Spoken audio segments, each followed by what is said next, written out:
All right, here we have a group of Polistes Dominula.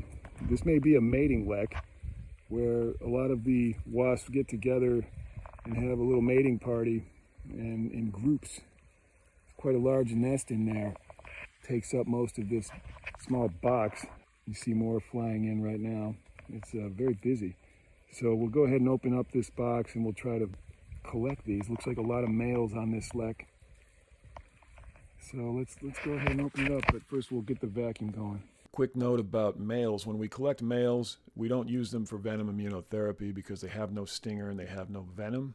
So what we do is we can collect them and maybe use them for breeding with females that we have in captivity, but we won't be able to use them directly for any type of venom immunotherapy. All right, so Katie's going to go ahead and work the hose version of our collection device. We already have some of the Polistes Dominula from the light fixture, and what we're going to do now is collect as many of these sort of gently and slowly as we can from here, and then we're going to pull the nest and drop it in our bucket. So I'm going to turn it on. You ready? Okay, here we go. Okay, just slowly go ahead and start taking them. As soon as they come out, just grab them.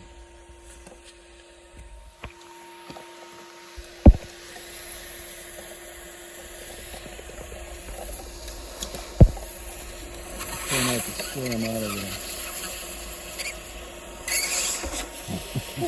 Alright, let's see if we can get in the top. Let's see. It looks like it's all screwed down. Oh, bummer. I thought it would flip open. In that case, we might have to screw it. I don't think I have to screw this.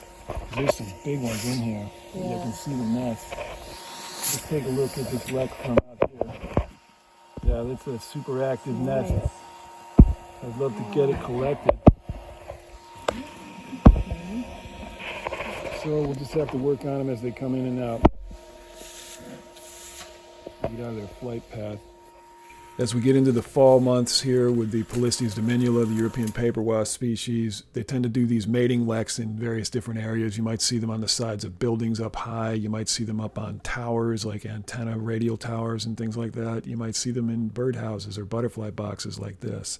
Could happen anywhere, but it's always going to be a very active group of males trying to mate with females. If you look at the male wasps carefully, you'll notice that they have hooked-shaped antennas, kind of like candy cane-shaped antennas. And the reason for that is that they have evolved over millennia to have their antennas be able to wrap around the female antennas while they're mating with the female. That sort of holds the female in place. You'll see here that as we were collecting the wasps from the outside, they get very smart. They begin to understand that there's a threat outside and they stop coming out.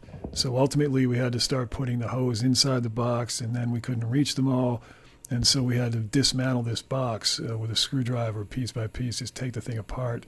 And that is the only way we could get to the wasps and remove the combs. We only got a little bit of footage of the dismantling of the box, but that is ultimately what we had to do.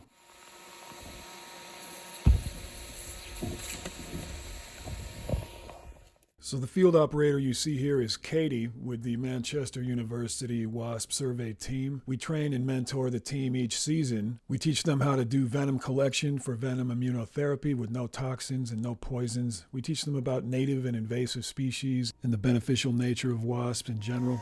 There's one right under the eaves on this side. Great. I think that slow motion technique works pretty good. The team has done really well. The students and faculty who join each season are always very happy with the experience. The more of them we train every year, the more we can have them act as force multipliers and ambassadors for this sort of technique all around the world for the rest of their lives and careers, because the MU WASP team is a multidisciplinary team open to any major of study. So we have environmental science students, and we have business students, and we have medical students, and we have people who are involved in all sorts of peace studies and what will end up being international outreach programs and careers that will touch a lot of people all around the world. We can actually get a lot of them by just putting a hose in there, it turns out. So we ended up having to get a screwdriver to dismantle this little butterfly box, and that was the only way really to get access to all the comb inside.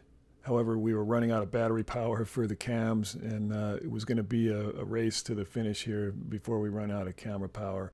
Ultimately, we did lose power, so we did not get much footage of the actual combs being removed from this box. But there was a lot of comb. There was several layers of comb. There was a whole bunch of wasps inside.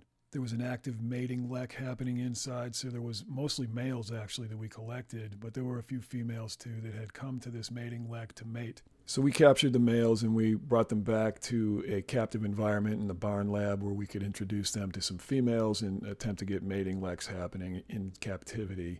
Here's a look at some of the comb we had pulled out of that box structure. There was quite a few nests in there, some old and some new. So even though we missed the removal part of this video with the battery issues we had, at least we were able to document some of the mating lek behavior among this social wasp species, the European paper wasp. It's an invasive wasp here in northeast Indiana and throughout North America. Usually comes from Eurasia. That's the temperate areas of North Africa, Europe, and parts of Asia. These are very valuable wasps for venom immunotherapy because they have now kind of a worldwide distribution, invasive in many areas. So there are people getting stung with these around the world. And if they have venom allergies, they certainly need the treatment we can help provide. So all the wasps that we collect in the field or breed in captivity, we can ship these to the medical labs that provide allergy shots to these patients. So never spray these wasps with poison or toxic powders. Just call us and we'll take care of them for you with no toxins, and they'll go to a great cause. Thanks for riding along with us today. As always, if you enjoy the content on our channel, please remember to like, share, subscribe, and comment to let us know you're there. Have a good one.